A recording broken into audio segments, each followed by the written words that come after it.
Hello, hello, and welcome back.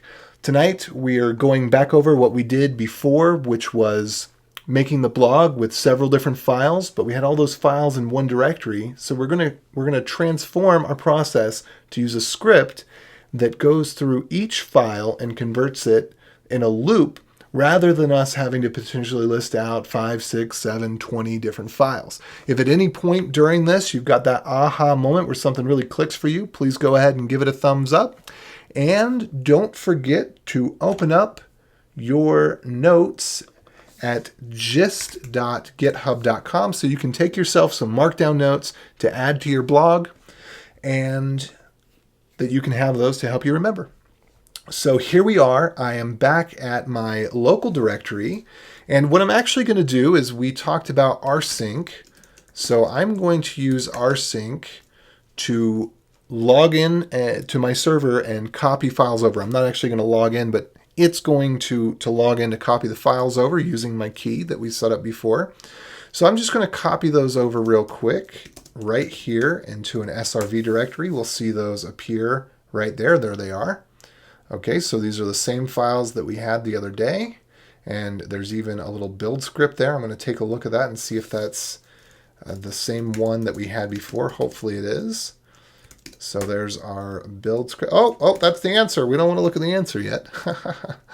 All right, so I'm going to go into, I'm using push D to go into my website directory where we have our files. Now we have all of our HTML files. I'm going to go ahead and get rid of those.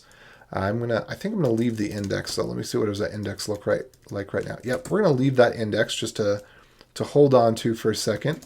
But I'm going to delete the other ones so that this is nice and clean for us. All right, so now we've just got our index, and then we've got our source directory, and we've got our index in there that we made by hand. So just so we can take a look, I'm going to do cat and source index.md. This is what our home page for our blog looked like. Let me see if I still have that up. I think I do, yeah. So this is what it looked like.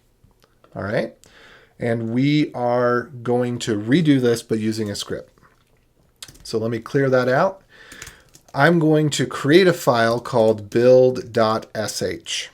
The .sh is to represent that it's a bash file in the same way .md represents that it's a markdown file.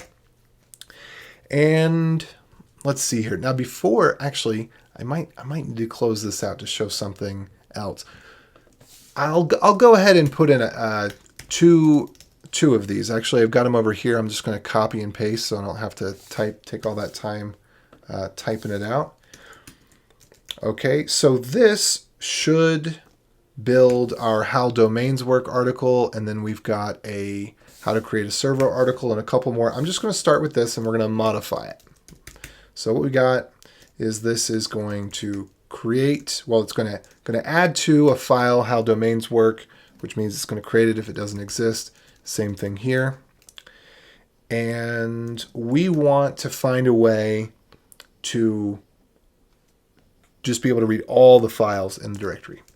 I'm gonna colon WQ bang out of this file, and I'm going to show you again what's in our source directory.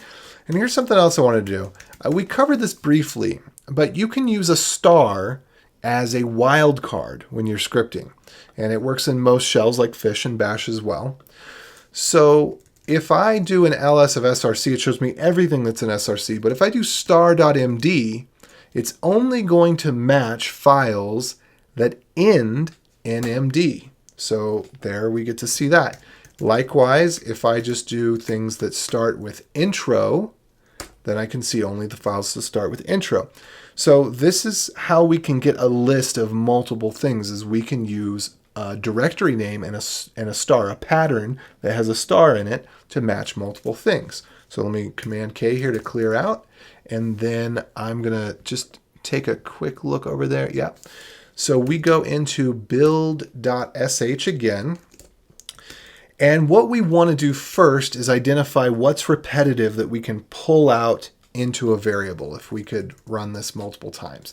So what we have is how domains work is here, and it's also here. So that's what I'm going to pull out into my variable. So we're going to call this my my article, I think is what we'll call it. So it's a blog article, so that's what we'll call it. And I've got how domains work. And this is how we create a variable. I like to always start mine with my and underscore for any variables that are local to the script. It's very common that you'll see variables that are in all caps like path or env or other variables like that. And those are typically variables that work in more than one place. So anything that's inside of a script, I start with my underscore if that's where the variable works and nowhere else. I recommend you do the same. And then anytime we use a variable, it needs to be in quotes. We'll go into the reasons for that probably when we dig into Bash a little bit later. And then we use a variable by putting a $ and then putting brackets. So these are curly braces or curly brackets. And then we put the variable name. So here we are. And I'm going to do the same thing over here. Notice we leave the .md. All right, and then we put that there. And part of the reason that we use these brackets, and these are double quotes, mind you. Variables do not work in single quotes. They only work in double quotes in Bash. So we've got these curly brackets so that if I needed to do something like this, say if the dot were part of the name, if we did it like that, you know, imagine that we defined a variable like this, well, then you'd have this problem of how do you put just a couple of letters at the end. So we always use, the brackets because it makes it distinct from other characters that are nearby, and we don't have to worry about there being a typo of that sort. Anyway, I'm just going to go ahead and comment this out. I want to show you that this runs. And actually, there's one other thing we always need to do whenever we create a script. I can't believe I forgot. The very first thing the script needs to start with is set -e and set -u. And what this does is it turns on error reporting, and it turns on error reporting for undefined variables. Basically, this just makes it so that we get an error instead of things continuing to run when there's an error and not knowing what we did wrong. So particularly important for typos. So hopefully what we're going to see is no errors. Let me take a listing here. Okay, so I have no blog articles in this directory. I'm going to run my build script. And then I'm going to take a look. And now I've got howdomainswork.html. So that's working great. Okay. So we know that we want to be able to, oh, and another thing I forgot. We should always put single quotes around the value that we assign to variables. This is particularly important in case there's ever a space or something in there. And if it has a single quote in it, I can show you what we do about that later. But we just, we have to end the quote and then escape it. I think I did show that in another video. In any case, so we've assigned our variable, we're using our variable, everything's hunky-dory, but now we want to be able to use all of the files in an src directory. So we're going to use what's called a for loop.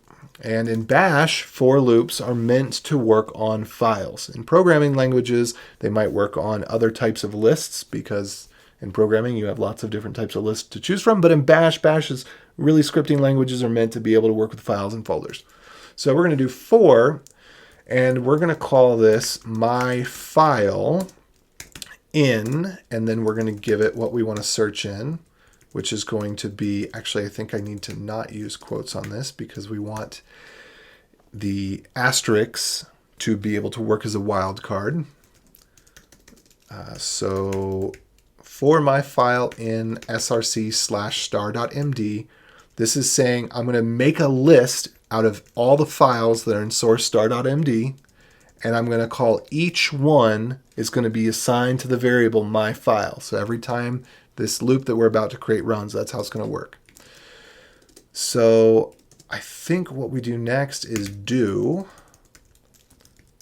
and then we put a done, and this defines our loop. I'm going to indent here so that we can read this a little easier. I'm actually just going to go ahead and get rid of that one. So for every file in source that's matching this pattern, source/star.md, from where we are, from the present, where the current working directory, we're going to do, and we're going to run our Markdown converter, comrack, on the Markdown file, and we're going to spit out the HTML file. All right. Now there's one other thing that we need to do here, which is that since we're going to be running this multiple times, that file might already exist. So what we're going to want to do is make sure that we delete that file.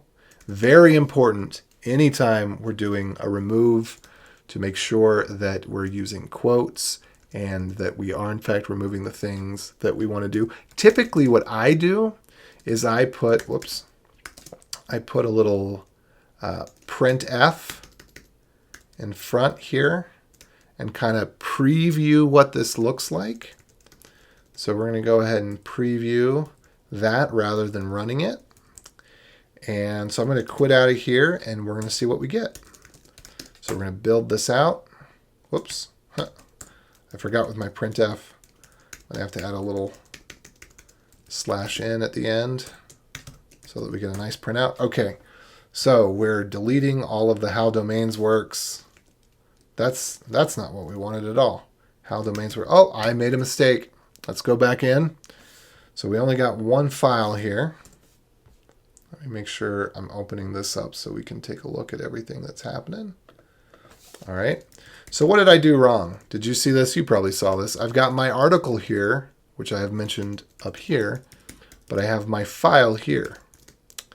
So what I need to do is make sure that I'm using my article. Now the problem that we have is my article should not have the .md extension, and we also don't want the src in front of it. But if we use my file, let me go ahead and comment out all of these. If we use my file, the way the list of files is going to be is with the path. So let's do this. Printf my file. Put a little new line there for us. Oops. Okay. You see, that's what the variable looks like. So let's go back in there. And I'm just going to tell you, what we need to use is a command called base name. So base name, the way that we call commands in a script inside of a string is we use a $ and then an open paren. So $ open paren, base name, and then we're going to close that off there. Whoops, I don't know why that's jumping all around. Sorry about that. Okay, so what we have here is that the string, because it's a double quote, it can have variables and it can have commands inside of it. So it's going to call base name on my file. And what that's going to do is it's going to strip away the src/. And base name can also strip away a suffix. So if you tell the suffix that you want it to get rid of, which in our case, whoops, I'm sorry that that's jumping around, is .md, then it will also get rid of that. So now, if we print this out, what we should see is just the name part of the file without the extension or the directory. So that's what we're going to look at here. Okay, and you can see that we've got that. That's awesome. And we're going to get rid of the index file, because we're going to be generating that in just a second. But for now, we'll leave it. Okay, so now that I know that this is correct, because I tested it with printf, I'm going to get rid of the new line at the end. And now I'm going to assign my article equals what ends up being each of those names that we just saw. Now, every time the loop runs, my article is being reassigned. So it's always different in each cycle of the loop for every file that's in the list. So it's creating the list, and it's saying for one item in the list, which we're going to call my file as a variable, do this thing. All right. So next, let's make sure before we actually run a remove that that's working correctly, that the output looks right. And then I'm just going to put here a little printf with the article name. Let's see, added my article HTML, because we're going to get rid of this print statement and we want to be able to see what we're creating. Okay, So here we are. I'm going to run that bash build.sh again, and we can see this is what it would do. It would rumref how domains work, da-da-da-da-da. That's exactly what we want. We want it to delete the file every time before we add stuff to the file. Otherwise, we'd just be adding more and more and more to the file every time we run it. We don't want to do that. Okay, so I'm going to get rid of that there and get rid of the little slash in at the end, but we still need our quotes. So there's our rumref. We're going to get rid of the HTML file. We're going to print that we add the HTML file. Let's say adding. There we go. And then we're going to convert from Markdown to HTML. And that is going to give us our blog. All right, so here we go. We see that all those files came into existence. We can see the output right there. Now we just need to replace the index.html because we want this to be auto-generated. So I'm going to go ahead and delete it from the source file. Oops. And we're going to go back into the build.sh. And the first thing that we're going to do is we're going to get rid of index.html. And we're going to get rid of, actually, we don't need to get rid of that one yet. I'm going to save that for later. So we need to get rid of index.md because we're going to create one. So we need to get rid of it first. And the rf, we'll get rid of it whether or not it currently exists. All right. So from here, we need to kind of think what this file should look like. We just need to recreate what we already had, essentially. So we're going to have AJ's blog. Oops, we got a problem here. We have an apostrophe, which is a single quote inside of single quotes, and that's throwing everything off. So what we actually have to do is we have to close the first quote group. We have to escape a single quote, and then we have to have a second quote group.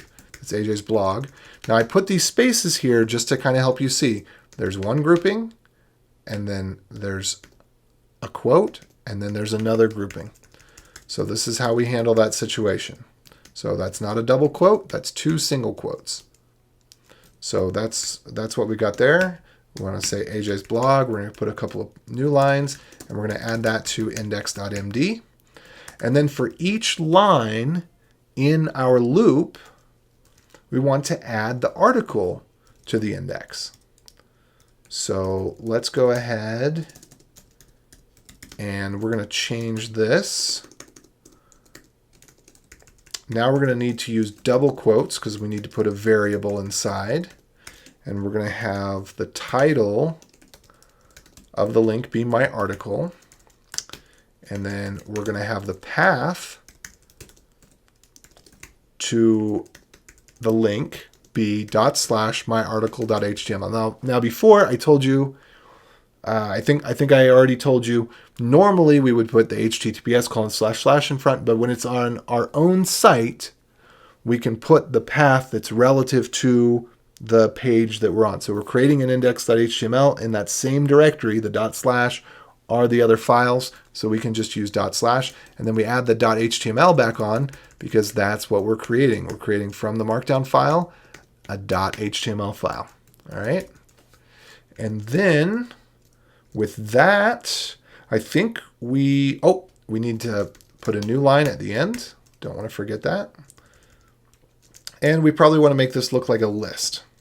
Now, one problem that we're going to encounter, I'm going to go ahead and run this so we can see us encountering it and then the script failing from an error, is we want to put a dash in front of every article just like we had before.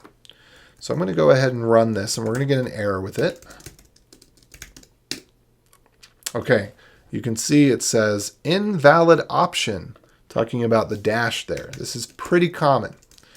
So what we need to do, because printf actually can take some arguments with dashes. So what we need to do is tell it with a special option. There is the -- option. The -- option is pretty much universal. It tells the program, don't look for any other options anymore. Everything that comes after this is literally what I want it to be. We literally want there to be a dash in what we're printing. So we put the -- to let printf know, don't look for dashes anymore.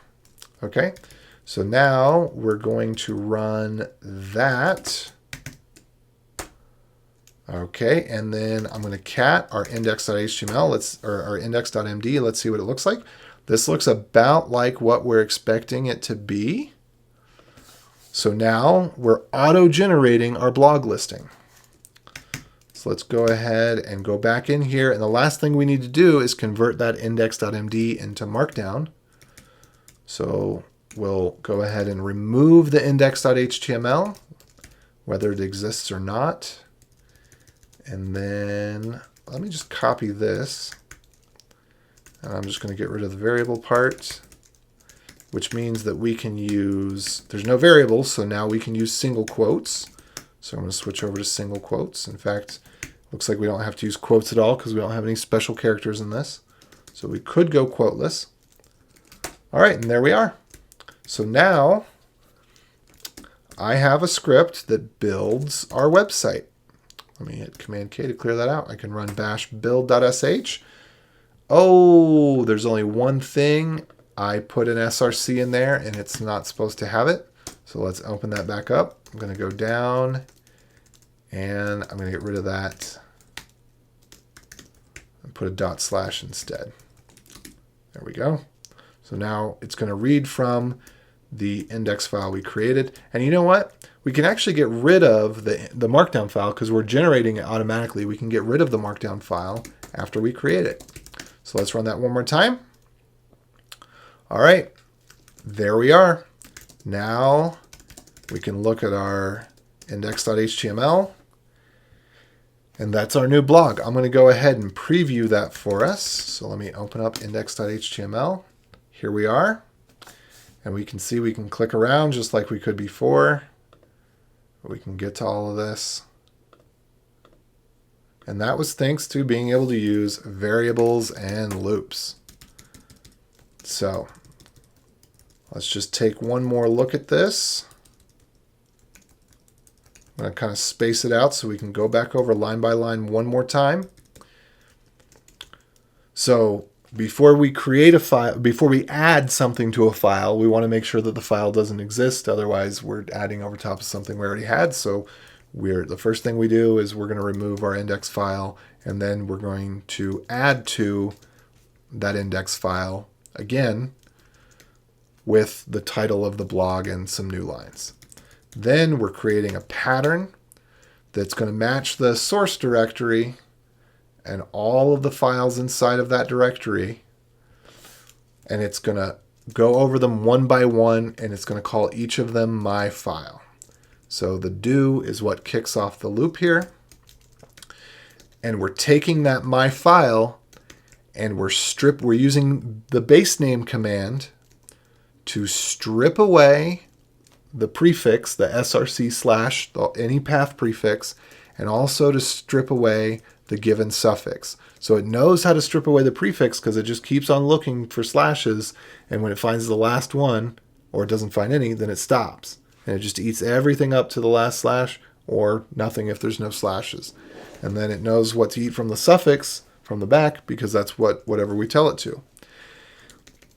And we're putting this, if we were to run, say, base name, my file md like this, this would output the name that we wanted to the screen. But we don't want to output it to the screen. We want to be able to assign it to a variable. So we need to put it in quotes and then put it in